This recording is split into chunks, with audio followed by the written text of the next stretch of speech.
네, 살아계시는 하나님, 일하시는 하나님, 오늘도 우리 가운데 임마누엘로 함께 하시면서 말씀하십니다. 그 하나님의 말씀에 우리 한번 힘차게 저와 화답하도록 하겠습니다. 할렐루야. 지난 주일은 신년 첫 번째 주일이었습니다. 그래서 교회 사명 선언문을 가지고 말씀을 나누었습니다. 하나님 나라의 백성으로 온전해가는 선교적 교회, 세 가지 컴포넌트 부분이 있다고 제가 말씀을 드렸습니다. 하나님 나라의 공동체입니다. 교회는 세상과 다른 그러한 모임이라고 말할 수 있고 공동체라고 말할 수 있습니다. 하나님 나라의 백성, 예수 안에서 하나님을 알고 있는 사람들이 함께하는 것이 교회입니다. 온전해가는 공동체, 여러분 예수를 만난 것은 시작입니다. 그것이 엔드가 아니죠. 그래서 예수를 잘 따라가는 삶이 온전한 삶이라고 말씀을 드렸고 우리 교회는 그러한 공동체로 나아가기를 바란다고 말씀을 드렸습니다. 선교적 공동체, 우리 각 성도들이 사명적 삶을 사는 것입니다. 부르신 그곳에서 허락하신 그 삶의 자리에서 하나님이 원하시는 삶을 살아가는 것, 교회 역시 주신 사명을 이뤄가는 그러한 공동체의 모습. 그래서 이 사명 선언문은 우리 교회가 어디를 향해 가는 것인가, 가야 하는 것인가를 제시하는 것이 사명 선언문이라고 그렇게 말씀을 드렸습니다. 하나님 나라의 백성으로 온전해가는 선교적 교회, 선교적 공동체. 오늘은 두 번째 주일입니다. 오늘 본문 말씀을 중심으로 오늘 설교는 저희 교회 2023년 희년 표에 관한 이야기입니다. 여러분 저희 교회 표 혹시 알고 계세요? 모르시는 분이 많으실 것 같아요. 지금 표가 우리가 보이는 곳은 주어밖에 없기 때문에. 그렇죠? 희년의 교회여 하나님의 헷세들을 선포하라.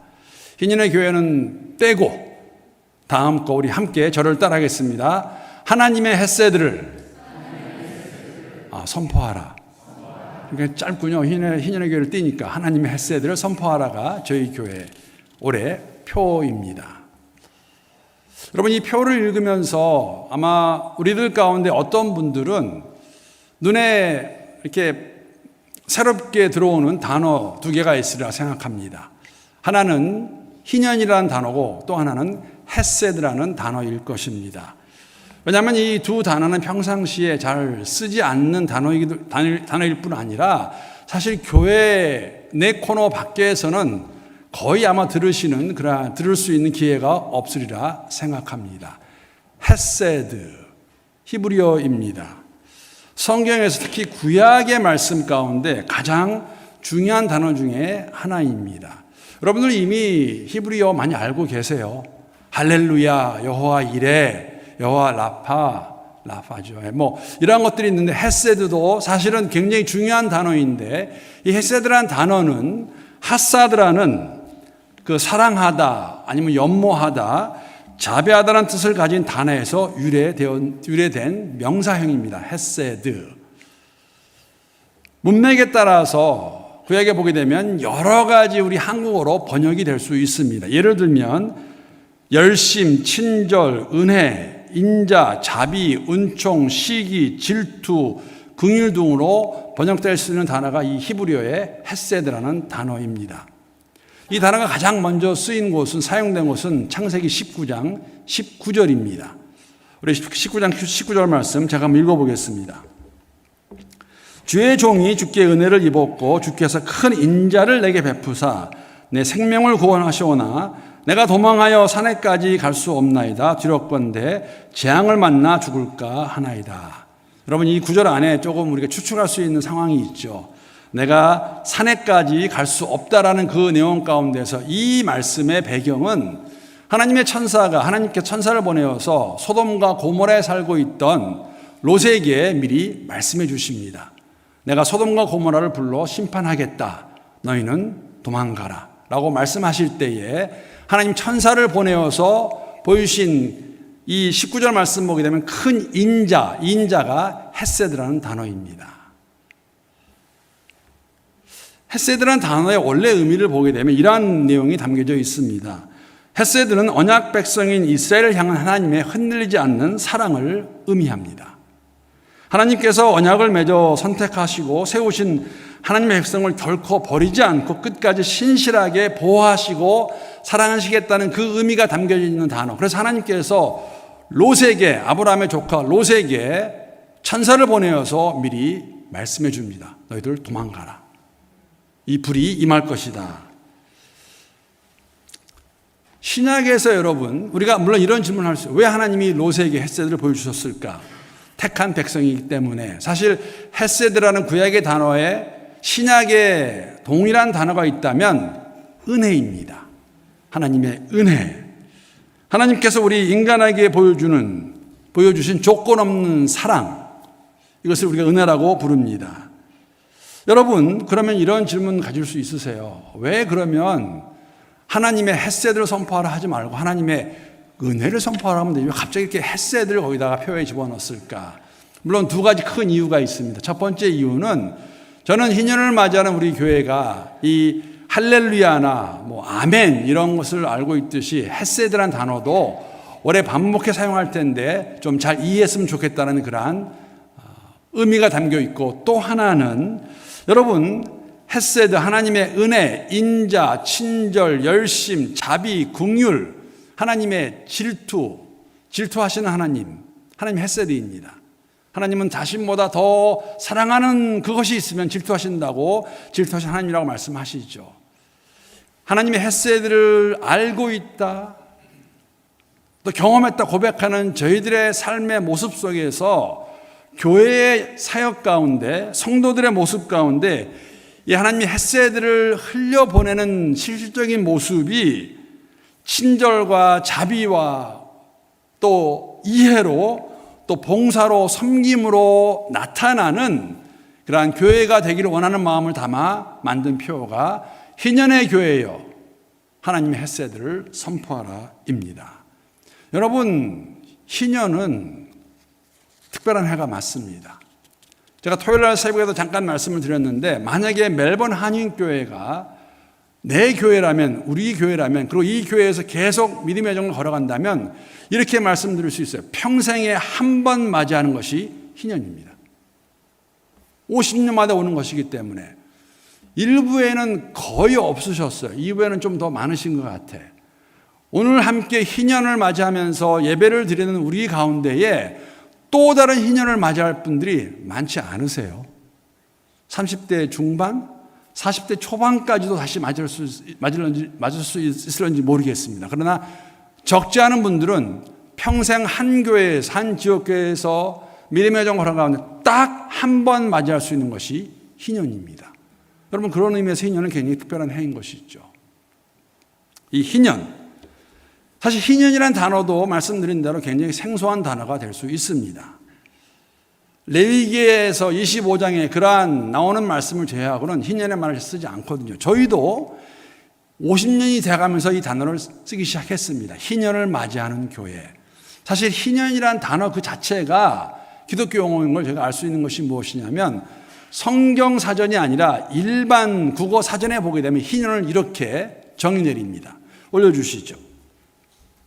가로 열고 기독교 가로 닫고, 이스라엘에서 50년마다 공포되었던 해방의 해, 너희에게 자유를 주고 가난 때문에 조상의 소유를 팔아야 했던 자들에게 그것을 돌려주었고 땅을 쉬게 했다.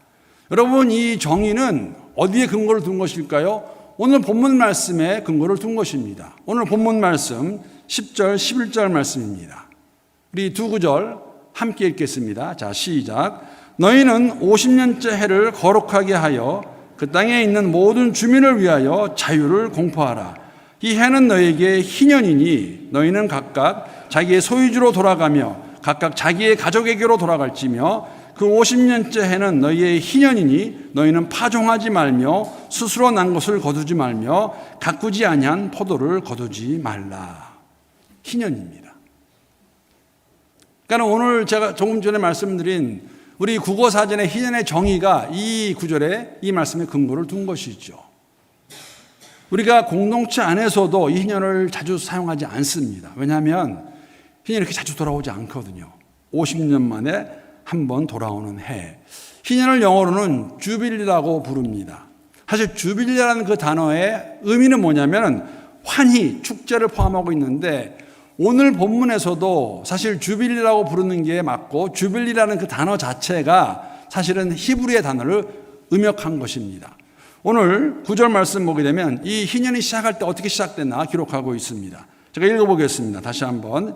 일곱째 달 여름날은 이게 50년 해가 되었을 때에 속죄일이니 너는 뿔나팔 소리를 내되 전국에서 뿔나팔을 크게 불지며 대속죄일입니다. 7월 10일 유대인들의 음력 달력으로 그때 뿔나팔을 불라라고 말하고 있습니다. 희년의 시작인데 이 뿔나팔로 번역된 히브리어가 요벨이라는 단어입니다.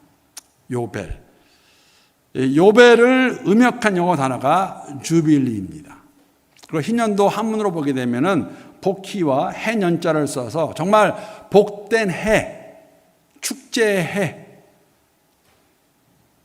셀러브레이션 하는 해가 희년이라는 것이죠. 왜 그럴까요, 여러분? 왜 이게 축제고 이게 정말 복된 해일까요? 왜냐하면은 희년에는 자유를 선포하는 해방의 해이기 때문에 그렇습니다. 자유를 선포하는 해방의 해. 모든 사람은 자유의 몸이 되고 팔았던 땅도 원래 소유주에게 돌려줬던 해. 사람뿐만 아니라 땅도 파종하지 아니하고 휴경하라고 하나님이 명령하십니다. 여러분, 하나님께서 희년을 맞이할 한 가지 우리가 기억해야 될 것은 무엇이냐면 하나님께서 이 희년법을 레위기를 주실 때에는 이스라엘 백성이 가나안에 들어가서 정착했을 때가 아닙니다. 갓 출애굽한 그 백성에게 얼마 지나지 않았습니다. 시내산에서 하나님께서 모세를 통해서 너희가 이 광야 생활을 끝내고 40년 광야 생활을 하죠. 가나안 땅에 들어가서 그 땅을 정복하고 거주할 때에 50년 해가 되면은 이것을 지키라고 말씀하십니다. 이스라엘 공동체에 주시는 하나님의 명령이고 법인 것이죠.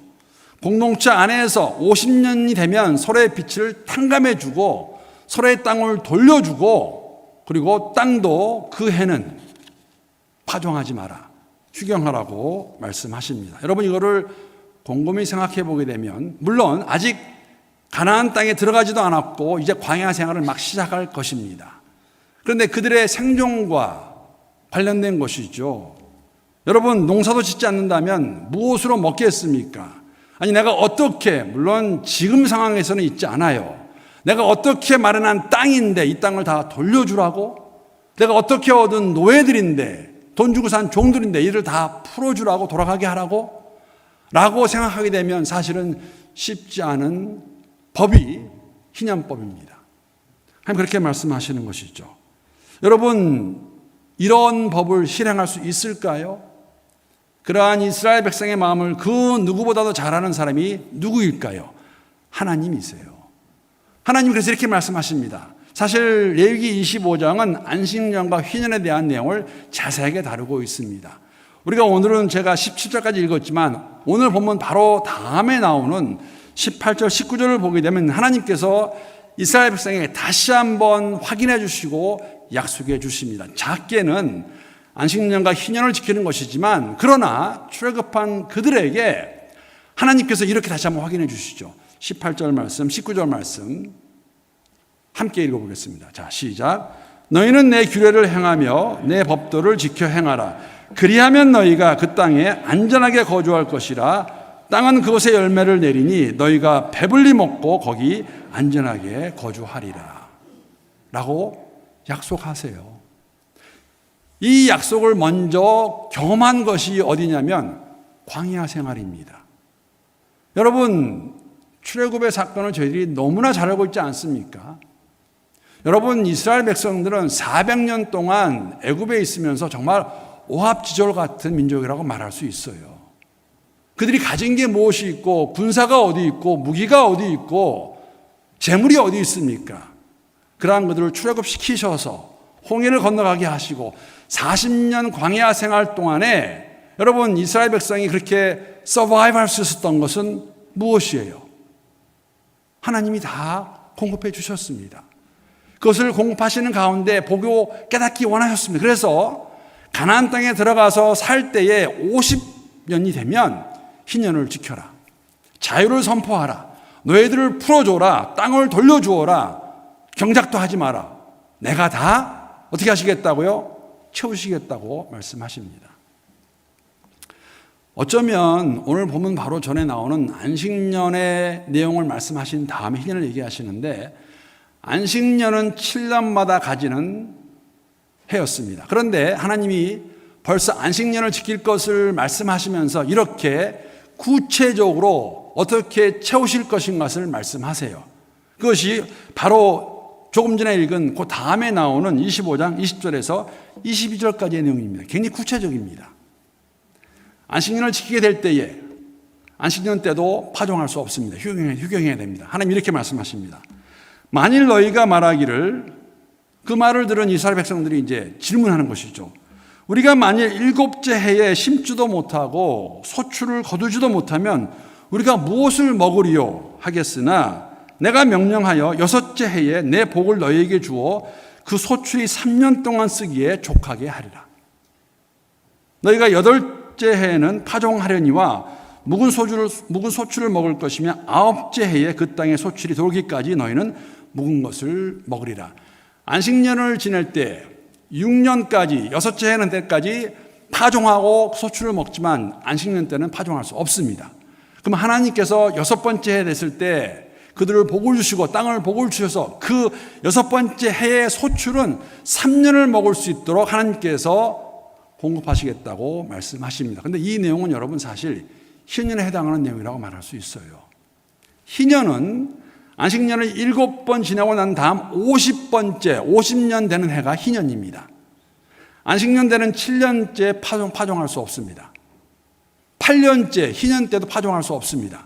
그러면 그 다음에 51년째 가서 경작을 하게 되면 그 열매는 언제 먹을까요? 그 다음에 먹겠죠.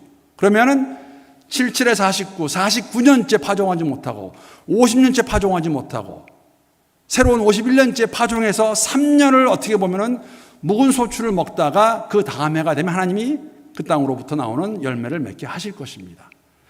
포인트는 뭐냐면 하나님 이런 이야기입니다. 그리고 그것을 하나님께서 실질적으로 이행하시고 보여주세요. 출애굽을 시키신 하나님께서 너희가 내 명령을 듣고 지키면 그 레스트, 나머지는 어떻게 하시겠다고? 내가 책임지겠다. 내가 먹이겠다고 말씀하십니다. 여러분, 어떤 면에서 보게 되면 우리가 올해 50주년을 맞이했습니다. 제가 지난주 카라면서 썼지만 또 교회 우리 일람에도 있고 또 홈페이지에 올라가면 있지만 1973년에 7월 첫째 주일 저희 교회가 이곳에서 시작이 되었습니다. 50년째 해를 맞이하고 있습니다. 여러분, 여러 일들이 있었어요. 제가 어떤 목회자가 이런 설교하는 거 들었어요. 이러한 오래된 옛날 일 가운데서 좋은 것은 추억이라고 말하고 아픈 것은, 생각지 않고 싶은 것은 상처라고 그런다고 그러더라고요. 50년 삶 가운데 추억만 있는 것이 아니라 상처도 있습니다. 그러나 우리가 한 가지 고백하지 않을 수 없는 것은 뭐냐면, 오늘까지 우리 멜번 한인교회가 올 수 있었던 것은 하나님의 교회이기 때문에, 하나님이 사람을 통해서 시작하게 하셨지만 이 교회를 세우신 분은 그리스도 예수님이십니다. 하나님의 은혜라는 고백을 우리가 할 수 있는 것이죠. 그것에 근거해서 우리가 또 다른 50년을 걸어갈 수 있을 것입니다. 왜냐하면 그것이 없다면 갈 수 있을까요? 저희 또 다른 50년을? 물론 여러분, 희년법은 어려운 법입니다. 왜냐하면 성경학자들이 이렇게 질문하고 사실 그 답은 아마 그렇게 하지 못했을 것이라는 것입니다. 물론 성경을 잘 보시게 되면 이사야서의 말씀이라든지 희년을 지켰던 흔적들이 나오지만 지켰다라고 분명히 기록된 것은 없어요. 왜냐하면 여러분, 50년이 되었을 때에 노예를 풀어주고 자기의 땅을 돌려주고 휴경하는 것이 정말 쉽지 않은 일이거든요.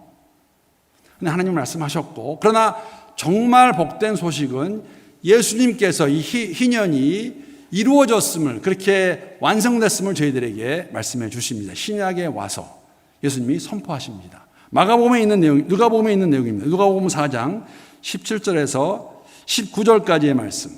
제가 한번 읽어보겠습니다.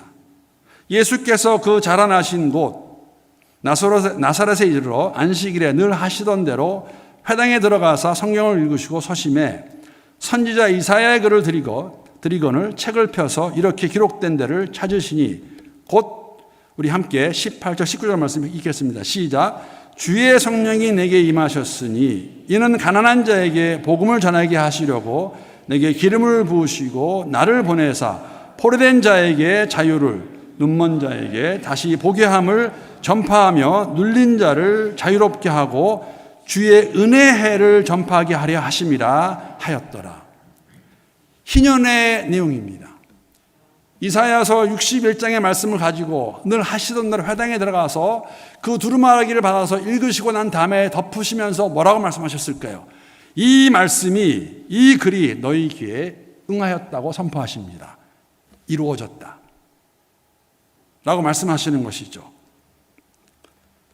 메시아로 오신 그리스도 예수께서 희년이 성취되었음을 말씀하시고 여러분과 저는 그리스도 예수 안에서 이러한 자유의 해, 해방의 해를 누리고 있는 사람들이 성도라고 말할 수 있습니다. 한 발자국 더 나아가서 우리 교회 성도들에게는 더 의미가 커요. 적어도 상징적이라도 저희는 지금 교회가 희년을 맞이합니다. 모든 것을 다 리셋하는 해가 희년입니다. 말씀드린 대로 50년을 하나님의 은혜 가운데 보호하심 가운데 걸어왔습니다. 그래서 우리가 정말로 믿고 하나님의 선하심과 인자하심, 헷세를 우리가 경험했다면 교회는 여러분과 저는 이 헷세들, 하나님의 헷세들을 세상을 향해서 선포해야 돼요. 흘려보내야 됩니다. 그것이 저에게 주시는 하나님의 명령이라고 저는 믿습니다. 구체적으로 여러분, 다시 말씀드립니다. 희년법은 출애굽한 이스라엘 백성들이 광야 생활을 지금 시작하기도 바로 전에 주신 법이에요.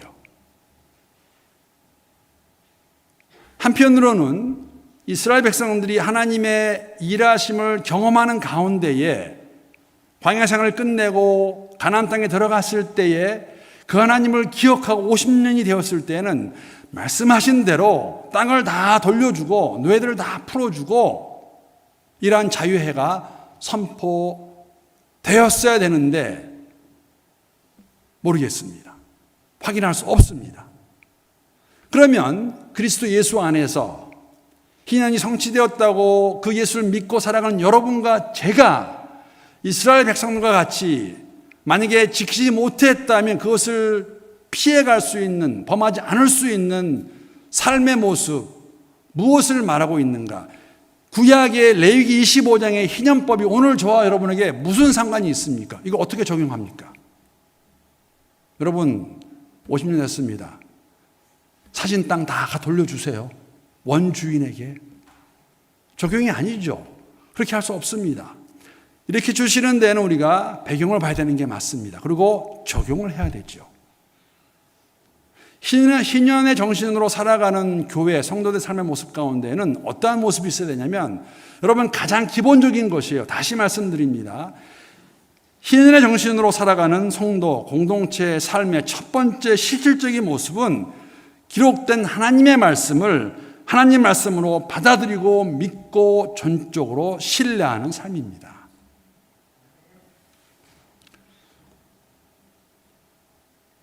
말씀하시잖아요. 안식년을 지켜라. 희년을 지켜라. 내가 책임지겠다. 누가 하시는 말씀이에요? 하나님 하시는 말씀이에요. 여러분, 성경은, 우리에게 주신 성경은 이렇게 설명할 수 있습니다. 우리의 인생의 지침서예요. 우리가 세상에 살다가 세상에서 죽음 가운데 있다가 새로운 피조물이 되었다고 고백합니다. 성경이 그렇게 가르치고 있습니다. 그러면 새로운 피조물로서 어떻게 살아가는 것인가? 구약에는 율법을 주셨어요. 법을 주십니다. 율법은 제가 거듭 말씀드렸지만 하나님이 누구이신가를 저에게 알려주는 거예요. 하나님이 이러한 분이시구나. 이거를 안 좋아하시는구나. 하지 말라고 말씀하시는구나. 율법은 다 지킬 수 없어요. 절대 지킬 수 없습니다. 다만 하나님이 누구인 것인가를 저에게 깨닫고 헤세드 가운데 거하는 것이죠. 여러분, 그리스도 예수 안에서 새로운 피조물로 어떻게 살 것인가? 제 말로 사시나요? 아니죠. 당연히 아니죠. 하나님의 말씀이 하나님 말씀이기 때문에 그 말씀 안에 거하며 말씀대로 사는 것이 아닙니까? 말씀은 저희들에게 우리가 어디를 행하고 있나 가르쳐주고 있습니다. 말씀은 우리에게 뭘 말해주냐면 우리가 이 땅에 살고 있지만 이 땅에 속한 자들이 아니라 하나님의 나라에 속한 자들로서 이 땅에서 나그네로 거류민으로 이방인으로 살아간다고 저희들에게 말씀해 주십니다. 사도 베드로가 베드로 공동체에게 확인시켜 주신 말씀입니다. 베드로전서 2장 11절 말씀입니다. 우리 함께 읽겠습니다. 시작. 사랑하는 자들아, 거류민과 나그네 같은 너희를 권하노니 영혼을 거슬러 싸우는 육체의 정욕을 제하라. 영혼을 거슬러 싸우는 육체의 정욕, 이 세상의 것입니다. 세상의 가치관입니다. 이 땅에서 예수 믿은 너희들 나그네다, 거류민이다, 살아가는 너희들의 권한으로 말씀하고 있습니다. 그러니까 희생의 정신으로 살아가는 성도와 교회의 모습 가운데는 우리가 거류민으로 이 땅에 속한 자들이 아니라 그 하나님 말씀 전적으로 신뢰하며 살아가는 모습이 풍성히 흘러내보내는 공동체가 희년을 맞이하는 희년의 정신으로 살아가는 교회입니다. 여러분 믿으십니까? 이런 교회가 될 수 있기를 주님의 이름으로 축복합니다. 두 번째 모습은 정말 저희들이 다시 한번 바로 깨달아야 되는 그러한 내용입니다. 어떠한 것이냐면 희년의 정신으로 살아가는 성도 공동체의 또 다른 모습은, 실질적인 모습은 우리의 주인이 누구인가를 정말 바로 깨닫고 인정하고 살아가는 것이에요. 여러분, 왜 모든 사람을 50년이 되었을 때에 모든 노예들을, 종들을 자유의 몸이 되게 하라고 말씀하셨고 땅도 원 소유자에게 돌려주라고 말씀하셨을까요? 물론 이 부분은 여러분 이스라엘 백성의 배경을 저희들이 이해할 필요가 있습니다. 이 답은 사실 레위기 25장 안에 나옵니다. 레위기 25장 23절 말씀입니다. 제가 읽겠습니다. 토지를 영구히 팔지 말 것은 토지는 다 무엇이라고 말합니까? 다 내 것임이니라. 여러분 여기서 나가 누구예요? 하나님이세요. 너희는 거류민이요 동거하는 자로서, 베드로전서 2장 말씀과 똑같죠. 거류민이요 이방인으로서 걸어가는 자들로서 나와 함께 있느니라. 땅의 주인이 하나님 말씀하십니다. 그 땅의 주인은 나다. 자, 여러분 400여 년을 애굽에서 종으로 살다가 출애굽하였습니다. 광야 생활 40년을 할 수 있는 것도 하나님의 전적인 헤세드입니다. 무엇을 먹고 무슨 물을 마시고 그 추위를 어떻게 견디겠어요? 하나님이 다 인도하셨어요. 여러분 가나안 땅은 사람이 거주하지 않는 땅이 아닙니다. 이방인들이 거주하던 땅입니다. 그 땅을 하나님께서 그들에게 주실 것이에요. 그러면 그 땅은 우리가 어떻게 표현하냐면 분배받은 땅입니다. 그럼 분배받은 것은 무엇을 의미합니까? 주인이 있다는 것이죠. 하나님께서 그들에게 분배해 주실 것이에요. 12지파에게. 그래서 말씀하시는 것이죠. 50년이 되었을 때 너희가 깨닫기 원한다. 지금 이렇게 와 살고 있지만 이 땅을 준 사람은 누구라고요? 나 아니냐, 나. 하나님. 깨닫기 원하는 것이죠. 그래서 땅을 다 돌려주라고 말씀하십니다. 이것만 인정해도 그렇게 돌려주기가 어려웠을까요? 어려웠을 거예요. 왜? 우리는 죄성을 가진 사람들이기 때문에. 이스라엘 백성 똑같을 것이에요. 여러분 노예 문제도 똑같아요. 왜 노예를 다 풀어주라고 말할까? 레위기 25장 54절 55절 말씀입니다. 제가 읽겠습니다. 그가 이같이 속량되지 못하면 희년에 이르러는 그와 그의 자녀가 자유하리니 이스라엘 자손은 나의 종들이 됨이라. 그들은 내가 애굽 땅에서 인도하여 낸 내 종이요 나는 너희의 하나님 여호와이니라. 이스라엘의 주인이, 이스라엘은 누구의 종입니까? 누구의 종이에요? 하나님의 종이에요. 여러분 이렇게 이해하시면 돼요. 애굽에 살 때는 누구의 종이었습니까? 애굽에 살 때는 바로의 종이었어요. 애굽에서 종로로 살았습니다. 출애굽함으로써 하나님이 그들의 주인 되시는 것이죠. 그러니까 이스라엘 백성들은 사실 그 가운데에서 주인과 종이 있을 수 없는 것이죠. 왜? 다 모든 사람이 하나님 앞에서 하나님의 종이고 자녀이기 때문에. 그럼 이 차이를 아십니까? 그러면 어떤 분은 그렇게 질문할 수 있어요.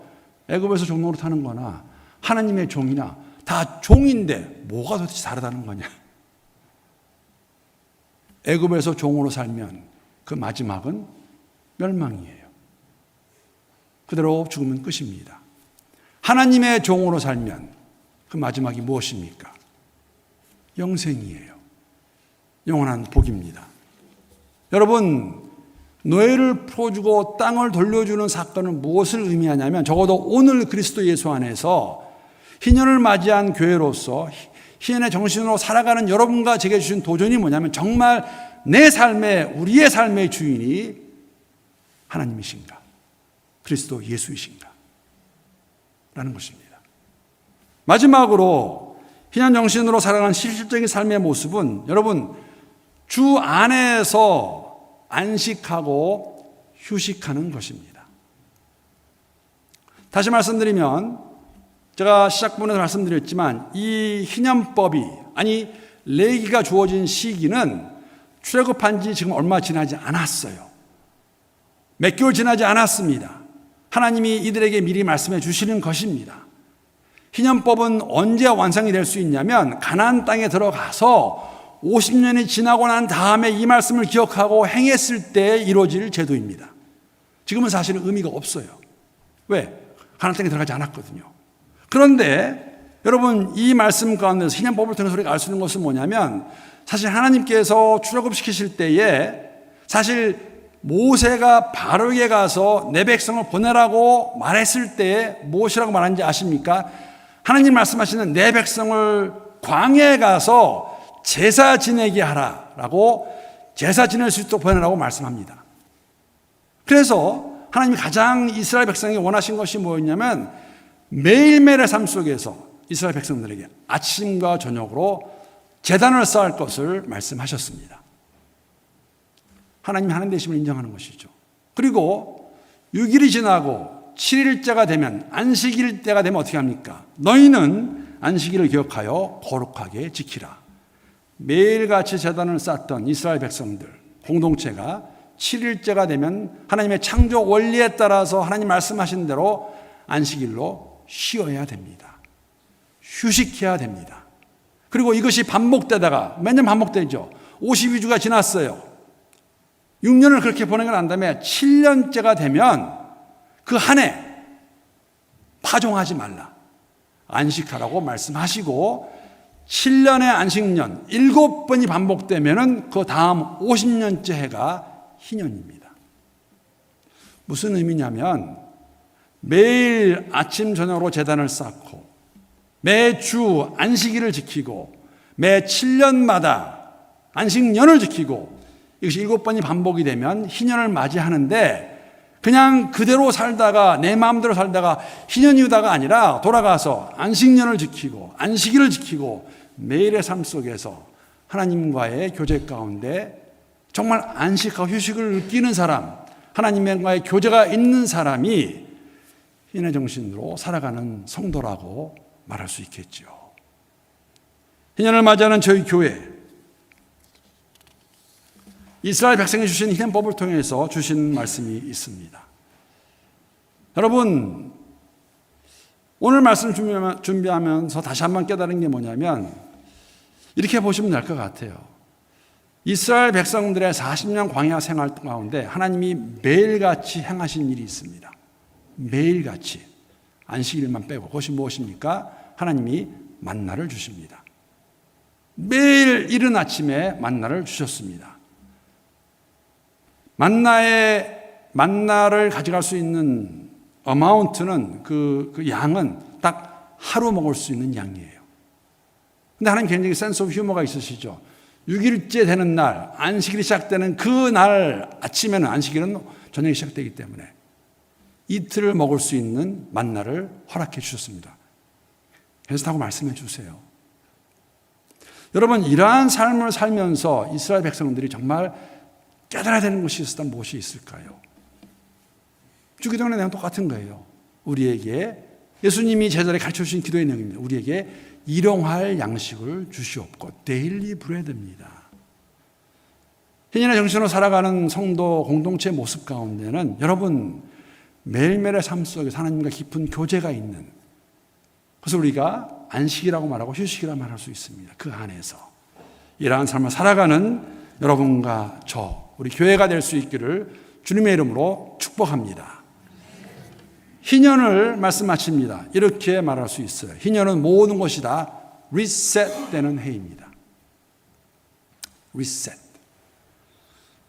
한국말로 표현하면 이렇게 표현하면 좋을 것 같아요. 희년은 하나님이 또 다른 기회를, 50년의 기회를 우리에게 주시는 원년입니다. 시작이에요. 여러분, 50년의 삶 가운데 50년 갈 것도 없을 것 같아요. 지난 한 해의 삶 속에서, 우리 성도들의 삶 속에서, 교회의 모습 가운데 조금 전에 말씀을 드린 대로 추억도 있고 상처도 있을 것입니다. 저는 하나님의 헤세드 안에서 이러한 모든 것을 다 릴리즈할 수 있기를 기도합니다. 여러분, 이것을 만약에 우리가 믿지 못하고 경험하지 못한다면, 지난주도 말씀을 드렸는데 우리만큼 불쌍한 사람이 없을 거예요. 불쌍하지 않을까요? 우리가 무엇을 위해, 왜 주일마다 이렇게 모여서 예배를 드리는 것일까요? 왜? 하나님 아버지가 창조주이시고 우리의 아버지이시고 우리의 삶을 주장하심을 믿기 때문에 같이 모여서 예배하는 가운데 하나님의 임재하심과 만지심을 경험하고 살아갈 다짐해서 이 삶을 온전해가는 공동체를 이루어가기 위해서 모이는 것이 아닐까요? 원년, 리셋되는 해가 희년입니다. 이러한 마음가짐으로 올해 한 해 정말 하나님의 헤세드를 세상을 향해 선포하며 교회 안과 밖에서 살아내는 여러분과 제가 될 수 있기를 주님의 이름으로 축복합니다.